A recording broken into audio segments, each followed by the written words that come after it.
Bonjour, bonjour et bienvenue aujourd'hui dans la chaîne du grand cerf confiné dans sa maison. Oui, derrière sa vitre, vous connaissez l'histoire. Je ne vais pas chanter sur celle-là parce que, voilà. Alors aujourd'hui, c'est plus fort que Tom Cruise dans Cocktail. Vous vous souvenez, Tom Cruise? Oui, Tom Cruise, voilà. Dans Cocktail, il sautait derrière le bas. C'est l'histoire du gars, du nain bègue qui arrive dans un bistrot et qui dit bonjour, bonjour, je voudrais un café. Et le gars, il s'entraîne. Bonjour, je voudrais une bière, bonjour, je voudrais une bière, bonjour, je voudrais une bière. Et il rentre dans le bistrot, il fait bonjour, je voudrais une bière. Et le barman le regarde, il fait une brune ou une blonde? Un, un café. Bon, ok, c'était lamentable. C'est mal de se moquer des personnes des petites tailles. Et si ça se trouve, d'office, je présente mes excuses à... Non. Non. Je vous dis non, ce n'est pas de la moquerie méchante. On peut se moquer de tout le monde, sauf de Bart de Wever, parce que sinon on finit dans un train direction la Pologne. Et quand on s'appelle Boschman, c'est emmerdant de se balader le pantalon ouvert pour prouver qu'on ne mérite pas la Pologne. Bon, ceci dit, je vais vous parler d'un truc sérieux aujourd'hui. Un vermouth. Le mot vermouth viendrait de l'allemand absinthe traduit en allemand. Vous ne me croyez pas? Eh bien, vous avez tort, parce que le mot vermouth viendrait de là. Il y a une autre acception pour vermouth qui viendrait de warm out. Ce serait un vermifuge. Quand ça vous gratte, par la bouche, hein, pas dans le... parce que sinon ça peut gratter plus fort, et ça vous gratte plus. Alors ça, c'est un vermouth de compète, parce que Isola Bella della Croce, c'est une maison qui est du côté de Milan, et ils sont tout seuls, ils sont sans Remo. Oui, moi aussi, je lève les yeux au ciel mentalement. Et donc, du côté de Milan, on fait beaucoup de ces vins-là.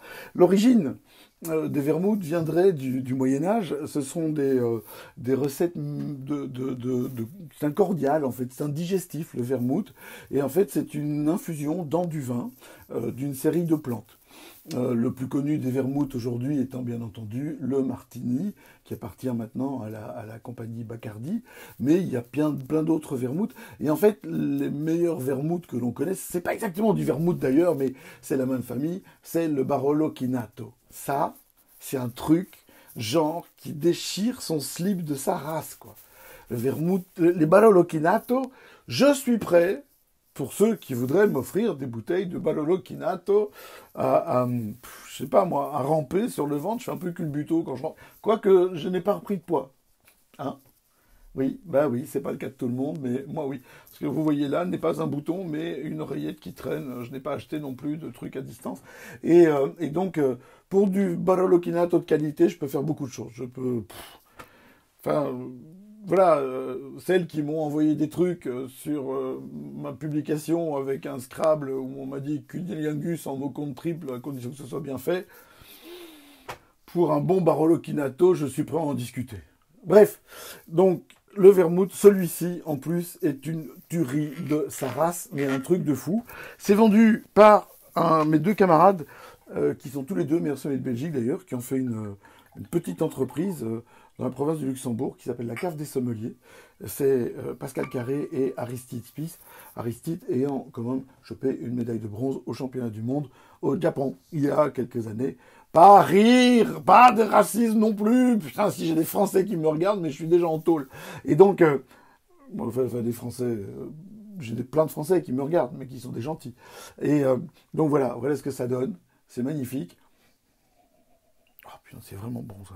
Alors c'est à base de vin et de toute une série d'herbes et de plantes aromatiques. Et c'est un petit côté médicinal. C'est super bon pour la santé. Ce n'est qu'au trop sucré. Et ça, c'est bien. Alors, avec le vermouth, que peut-on faire à part le boire? Il y a plein de gens qui font « Ah, moi, du martini, non, m'en faut pas !» On n'en vend que 800 000 bouteilles par an en Belgique. Et donc, tous ceux que j'ai déjà croisés au cours de nombreuses années où je joue mon spectacle Ni Dieu ni Maître, je pose la question régulièrement et je leur dis alors, qui boit du vermouth? Et il y en a 4 à chaque fois qui lèvent la main. J'ai dû croiser 132 personnes, raison en 4 ans. Euh, Ça fait quand même 3 200 000 bouteilles qu'ils ont bu à 132. Moi, je dis chapeau. Très beau. Ou alors les autres sont des hypocrites. Ou alors je n'ai pas vu tous les foyers où on boit ce genre de choses. Moi, je dis un bon martini, ça peut être sympa. Il y a des martinis, des cuvées particulières, avec du chocolat en carafe. J'ai déjà fait le coup à pas mal de gens. Ça laisse un peu pantois parce qu'ils s'y attendent pas. Juste pour votre gouverne, il ne s'agit pas de vin cuit. Il n'y a pas de cuisson là-dedans. Ce sont des macérations à froid dans les vermouths. C'est bien à savoir, ok? Alors, le vermouth, si on ne l'aime pas tout seul, eh bien, on peut le faire en cocktail. Avec, tant qu'à faire, un gin. Un gin, alors pour le gin, vous avez plusieurs couleurs de gin. Vous avez les blue gin, vous avez les white gin et... Ok, j'arrête. Et celui-ci, en fait, regardez bien, il s'appelle Charisma. Charisma, dans ce sens-là. Charisma. Vous vous souvenez de cette chanson charismatique? Charisma de Luna. Poum, poum, poum. Non plus, vous ne connaissez pas. C'est distillé à base de bière. Hein? A distillery made from famous Belgian beer with an infusion of 11 classic gin aromatics. Ça veut dire qu'il n'a bramé des herbes dedans et qu'on a utilisé de la bière. À vous le bière, on a distillé le bière et puis on a rajouté les herbes. Ça va d'accord? C'est souvent, sur le gin, c'est souvent des distilleries où on utilise un alambic à colonne. À ne pas confondre avec l'alambic à Cologne, avec lequel on fait de l'eau. Et ça, j'ai vraiment honte de tout aujourd'hui. Hein. C'est... Oh là là là là là là. On se croirait dans une émission d'humour française. Zang, zang, zang. Et donc je disais, ça c'est un gin qui est distillé par la distillerie Gervin, qui est une distillerie qui se trouve dans le nord du Hainaut. C'est une partie du Hainaut où ils sont proches de la France, enfin du pays ch'ti, mais la différence entre le nord du Hainaut et le pays ch'ti, c'est qu'en dans le nord du Hainaut, les papas ne se marient pas avec leurs filles aînées quand elles ont 11 ans. En général, ça ne se fait pas. Ça, on laisse ça aux ch'tis, et en général, les filles quittent leur papa quand leur enfant a 5 ans. Et donc, ici, ce qu'on va faire, c'est un petit cocktail. C'est pour ça que je vais vous parler de Tom Cruise, avec du vermouth et du gin. Et ça s'appelle comment? Un dry martini. Alors, il y a plusieurs façons de faire le dry martini. Il y a la façon américaine ou la façon anglaise.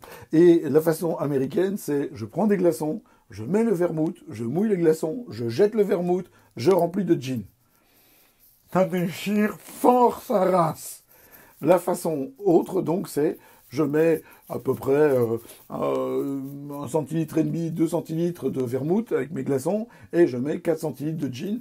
Et normalement, il faut une olive. Ça, c'est super important pour les plus vieux d'entre vous qui se souviennent de MASH, ce film qui se passe dans un hôpital de campagne pendant la guerre de Corée, ou un feuilleton. À l'époque, on appelait ça un feuilleton, maintenant ça s'appelle une série, mais c'est la même chose. Hein. Et ce truc, il y a toujours le chirurgien qui a une vieille olive dans sa poche et qui suce l'olive, qui la met dans le cocktail et qui dit « ça, c'est un dry martini ». Si vous ne mettez pas d'olive et que vous mettez un oignon, ça porte un autre nom, mais ça n'a aucun intérêt de mettre un oignon dedans. Et puis, il y a le mythe de notre ami James Bond qui veut un dry martini shaké mais pas tourné. Et en fait, le dry martini, normalement, se sert classiquement tourné dans une longue cuillère, dans un verre, pour éviter de troubler le mélange. Et dans James Bond, en fait, son cocktail, ce que l'on dit être le cocktail favori de James Bond, c'est du vermouth, de la vodka et du gin. Pour être sûr de bien péter. Hein? Sauf qu'en fait, le vrai cocktail de James Bond, la vraie création de James Bond, ça s'appelle un Vesper. Un Vesper qui vient de Viper and Spy, et c'est la contraction des deux mots. Il faut savoir que Ian Fleming, qui n'a pas grand-chose à voir avec l'inventeur de la pénicilline, mais qui est l'inventeur du brocoli, qui est lui-même le producteur de James Bond, eh bien, Ian Fleming, dans les James Bond écrits, qui sont assez rigolos à lire, parce qu'ils sont quand même très très datés, fait boire énormément de choses à James Bond. James est un alcoolique patenté, qui va boire à peu près une quarantaine de types de champagne différents, son favori étant le Bollinger RD, et à peu près sur le total de l'œuvre, 240 cocktails différents.